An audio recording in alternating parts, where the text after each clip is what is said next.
Hello guys, मैं राकेश रोशन। स्वागत है हमारे यूट्यूब चैनल द RCI में। गाइस, मैं आपके लिए लाता हूँ ढेर सारे टिप्स एंड ट्रिक्स। इसके साथ ही MS Word, Excel, Power Point, Photoshop, Page Maker, Corel Draw and Tally से रिलेटेड एजुकेशनल ट्यूटोरियल्स।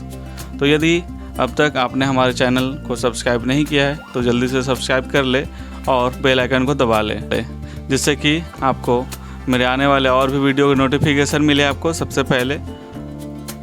तो चलिए वीडियो को जल्दी से स्टार्ट करते हैं। स्टूडेंट्स, आज जानेंगे EMI के बारे में।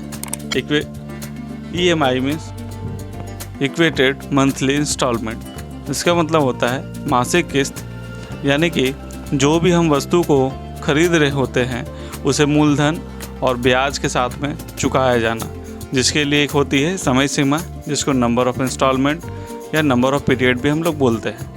तो आज के इस वीडियो में यही जानेंगे कि EMI को कैसे कैलकुलेट करना चाहिए और कैसे उसका पूर्वानुमान लगाया जा सकता है कि हमारा टोटल इंटरेस्ट कितना जाएगा। तो सबसे पहले जान लेते हैं कि EMI किस पे लगाया जाए। तो जब हम किसी महंगे सामान को खरीदते हैं या फिर किसी लोन को लेते हैं तो हमें उसका मासिक किस्त में भुगतान करना पड़ता है। इसे ही EMI कहते हैं। जब आप मासिक किस्त के रूप में लोन के पैसे चुकाते हैं तो आपको लोन के पैसे मूलधन के साथ साथ ब्याज भी देना पड़ता है। मतलब जो आपकी मासिक किस्त होती है उसमें कुछ ब्याज भी जोड़ दिए जाते हैं। इसे हम ऐसे भी कह सकते हैं कि मूलधन प्लस ब्याज इज इक्वल टू मासिक किस्त। कुछ सामान इतने महंगे होते हैं जिसे खरीदने पर हम उसका भुगतान एक ही बार में नहीं कर पाते। उसके लिए हम हर महीने थोड़ा थोड़ा करके देते हैं। इसे मासिक किस्त कहते हैं। तो आइए इसी चीज़ को इस वीडियो के माध्यम से हम लोग समझते हैं और दो एग्जाम्पल को सॉल्व करते हैं। पहला एग्जाम्पल हमने लिया है 1+ नॉज CE2 लाइट 5G। इसके लिए हम लोग EMI को कैलकुलेट करेंगे। जैसा कि आप वीडियो में देख पा रहे होंगे कि इसके लिए विभिन्न प्रकार के आपको ऑप्शन बनाने पड़ेंगे। जैसे प्राइस लिखने पड़ेंगे, डाउन पेमेंट क्या है वो लिख लीजिए, रेट ऑफ इंटरेस्ट क्या है और नंबर ऑफ पीरियड क्या है जो मंथली आपको दिया जाना है। तो हमने इसमें प्रोडक्ट ले लिया है 1+ नॉज CE2 लाइट 5G प्रोडक्ट। इसमें हम लोग कैलकुलेट करने वाले हैं EMI और टोटल EMI कितने बनने वाले हैं और टोटल इंटरेस्ट कितने आने वाले हैं। तो EMI के लिए फॉर्मूला यूज करने वाले हैं बराबर -PMT, ब्रैकेट देना है ओपन वाला। उसके बाद आपका जो इंटरेस्ट का एड्रेस है वो डालेंगे और स्लैश करके 12 लिखेंगे। यहाँ 12 में हमने इसलिए लिखा है क्योंकि हमें मंथली कैलकुलेट करने हैं। यदि हमें ईयरली कैलकुलेट करने होते तो यहाँ पे 12 लिखने की आवश्यकता नहीं थी। यदि हमें वीकली कैलकुलेट करने होते तो हमें जो पूरे साल में 52 वीक्स होते हैं तो वहाँ पे हमें 52 लिखने होते। यदि हमें पर डे कैलकुलेट करने होते तो 365 लिखने होते। तो हमने यहाँ पे 12 लिखा है क्योंकि मंथली हमें कैलकुलेट करना है। उसके बाद कॉमा देना है और आपको लिखना है जो आपका नंबर ऑफ इंस्टॉलमेंट है या नंबर ऑफ पीरियड है उसका एड्रेस, कॉमा देना है और आपका जो प्रिंसिपल वैल्यू है वो डालना है। तो हमारा प्रिंसिपल वैल्यू 18,999 है और डाउन पेमेंट 0 है, इसलिए हमने 18,999 का एड्रेस डाला है और ब्रैकेट बंद करके इंटर कर दिया है। इससे आपका जो EMI है वो कैलकुलेट होकर सामने आ जाएगा। इसी प्रकार आप अदर प्रोडक्ट का भी निकाल सकते हैं। हम दूसरे एग्जांपल से भी इस चीज़ को समझेंगे। फ़िलहाल हम टोटल EMI को कैसे कैलकुलेट करेंगे इसको जान लेते हैं। तो टोटल EMI कैलकुलेट करने के लिए हमें जो हमारा EMI कैलकुलेट होके आया है इक्वल का साइन लगाएंगे और जो EMI आया है उसका एड्रेस देंगे और मल्टीप्लाई का साइन दे करके, यानी कि जो एस्टेरिस्क का साइन होता है नंपैड में वो दे करके हम नंबर ऑफ इंस्टॉलमेंट से मल्टीप्लाई कर देंगे। तो इससे हमें पता चल पाएगा कि टोटल EMI हमारा कितना जाने वाला है। आप चाहे तो नंबर ऑफ इंस्टॉलमेंट या नंबर ऑफ पीरियड को घटा बढ़ा के देख सकते हैं। उससे आपका जो टोटल EMI है वो फ़र्क पड़ेगा और आपका जो EMI है वो भी अप्स एंड डाउन होंगे। इसी के साथ आप ये भी पता कर सकते हैं कि आपने टोटल जो इंटरेस्ट है वो कितना देना है नंबर ऑफ इंस्टॉलमेंट के अनुसार। तो आपका इंस्टॉलमेंट जितना ज़्यादा लंबा होगा इंटरेस्ट आपका उतना ही ज़्यादा होगा, ये आपको ध्यान रखना है। और इंस्टॉलमेंट जितना छोटा होगा आपका इंटरेस्ट उतना ही कम होने वाला है। तो हमने यहाँ पे 3 मंथ रखा है, तो आप देखेंगे कि इसका जो इंटरेस्ट है काफ़ी कम बनेगा। टोटल इंटरेस्ट को ज्ञात करने के लिए आपको सिंपली क्या करना है कि जो आपका प्राइस है ना, उसको टोटल EMI से लेस कर लेना है। तो जाहिर सी बात है कि आपका जो टोटल EMI है वो ज़्यादा होगा, इसलिए हम उसका एड्रेस पहले लिखेंगे और माइनस करके जो आपका प्राइस है उसको लिखेंगे और इंटर करने के बाद आपका जो टोटल इंटरेस्ट जो बनेगा वो आप देख पाएंगे।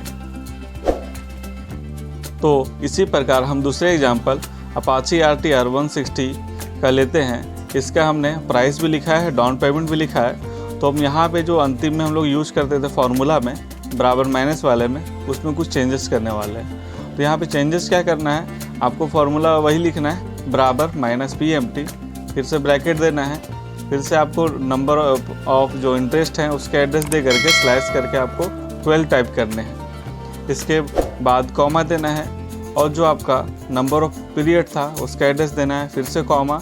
आपका जो लास्ट में जो वैल्यू हम लोग डालते थे प्राइस वाले का, इस बार हम लोग क्या करेंगे, जो प्राइस है और डाउन पेमेंट है उन दोनों को आपस में लेस करके लिखना पड़ेगा। तो हमने यहाँ लेस करके नहीं रखा है। लेस यदि आप नहीं किए हैं तो सिंपल सा फॉर्मूला यहीं पे ही लगा सकते हैं, प्राइस माइनस डाउन पेमेंट का जो एड्रेस होगा वो करके एंड ब्रैकेट लगा सकते हैं। तो आप ऐसे भी इस चीज़ को निकाल सकते हैं। और जैसे हमने पिछले बार निकाला था कि टोटल EMI क्या जाने वाला है, तो वैसे ही फॉर्मूला यहाँ पे भी आपका लगेगा कि इक्वल का साइन देना है, जो EMI है उसको मल्टीप्लाई करना है आपको नंबर ऑफ पीरियड के साथ में और आपका टोटल EMI निकल जाएगा। उसी तरह दोबारा से आप निकाल सकते हैं टोटल इंटरेस्ट। तो इसके लिए फिर से वही हम लोग फार्मूला लगाने वाले हैं कि जो आपका EMI होगा, इक्वल का साइन देना है टोटल EMI का एंड माइनस करना है आपका जो प्राइस और डाउन पेमेंट का जो बीच का डिफरेंस बच रहा है बैलेंस अमाउंट, उसको आपको लेस कर देना है। तो इससे आप जान पाएंगे कि आपका जो इंटरेस्ट है वो क्या है। तो हमने 2 एग्जाम्पल के ज़रिए आपको बताया है। अब हम जानेंगे कि इसमें से प्रत्येक माह का इंटरेस्ट कैसे निकाला जाए, प्रत्येक माह का जो मूलधन है उसे कैसे निकाला जाए। तो आइए उसे भी हम जानते हैं। इसके लिए फॉर्मूला में थोड़ा सा चेंजेस होगा।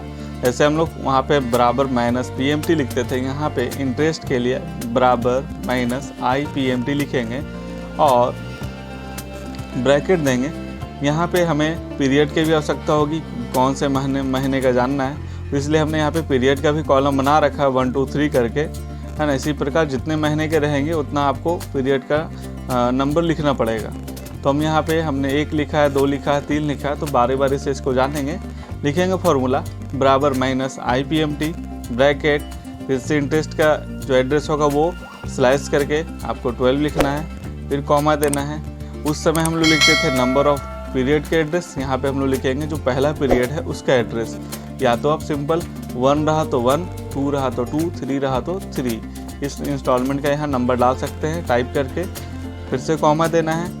अब आपको लिखना है नंबर ऑफ पीरियड, यानी कि उस समय आपको इंटरेस्ट रेट और पीरियड लग जाते थे साथ में, इस बार आपको इंटरेस्ट और पीरियड के बीच में पीरियड ऐड होने वाले हैं। उसके बाद कॉमा देना है और आपको लिखना है कि जो आपका प्रिंसिपल वैल्यू है वो, उसके बाद ब्रैकेट बंद कर दीजिए और इंटर कर दीजिए। इससे आपका पहला महीना का निकल गया।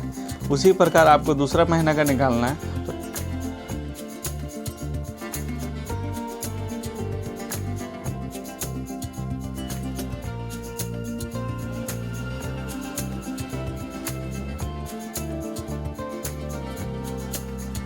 ठीक उसी प्रकार आप PPMT यानी प्रिंसिपल वैल्यू को भी निकाल सकते हैं। यहाँ पे जो पिछले बार आपने लिखा था बराबर माइनस IPMT, बस यहाँ पे I की जगह पे हम लोग P कर देंगे और लिखेंगे बराबर माइनस PPMT ब्रैकेट। बाद बाकी फार्मूला सेम रहेगा जो आप लिखते थे, इंटरेस्ट का रेट का एड्रेस वो /12, फिर कॉमा, फिर से 1, फिर कॉमा, फिर जो नंबर ऑफ पीरियड है फिर उसका एड्रेस देना है, फिर कॉमा लगाना है, फिर जो आपका प्रिंसिपल वैल्यू होगा वो लिखिए, ब्रैकेट दीजिए और इंटर कर दीजिए।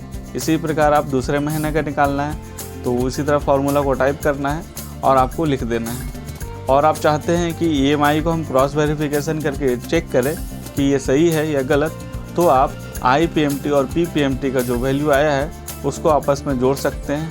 इसके लिए हमने पिछले वीडियो में बताया था कि सम का भी फार्मूला लगा सकते हैं और प्लस का भी। तो यहाँ पे हम लोग दोनों को आपस में जोड़ ले रहे हैं सम का फार्मूला लगा करके, और टोटल EMI को भी चेक कर लेंगे कि हमारा जो टोटल EMI था वो मैच कर रहा है या नहीं, और जो हमारा टोटल प्रिंसिपल वैल्यू है जो विदाउट इंटरेस्ट पे करना था वो वैल्यू चेक सेम मैच कर रहा है या नहीं। इसके साथ ही हम इंटरेस्ट का जो डिफरेंस निकाले थे वो भी आप मैच करके देख लीजिए कि आपका जो इंटरेस्ट है वो इक्वल आ रहा है या नहीं। इससे आप पता कर पाएंगे कि आपका जो EMI है वो सही है या गलत।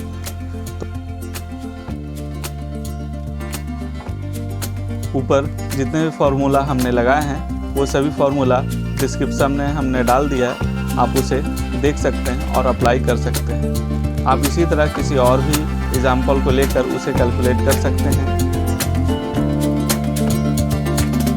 यदि यह वीडियो आपको अच्छा लगा हो तो अधिक से अधिक इसे शेयर करें, लाइक करें, कमेंट करें और साथ ही सब्सक्राइब करना ना भूलें। तो आज के वीडियो में बस इतना ही, मिलते हैं अगले वीडियो में, तब तक के लिए धन्यवाद।